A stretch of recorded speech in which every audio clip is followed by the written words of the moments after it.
حدیث قدسی: فضیلت رضایت به قضای الهی. حضرت موسی علیه السلام به خداوند متعال عرض کرد: بار پروردگارا، مرا به کار رهنمایی کن که اگر آن را به جای آورم رضایت تو را به دست آورده باشم.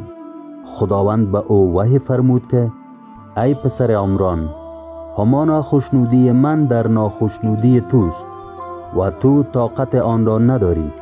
موسی گریه کنان به سجده افتاد و عرض کرد: پروردگارا، تو مرا به سخن گفتن با خودت مفتخر نمودی و پیش از من با هیچ بشر سخن نگفتی، اما اکنون مرا به کاری که به سبب آن به رضای تو برسم رهنمایی نمی کنی؟ پس خداوند با او وحی فرمود: همان خوشنودی من در خرسندی تو به قضای من است. غرر الحکم، صفحه 6344.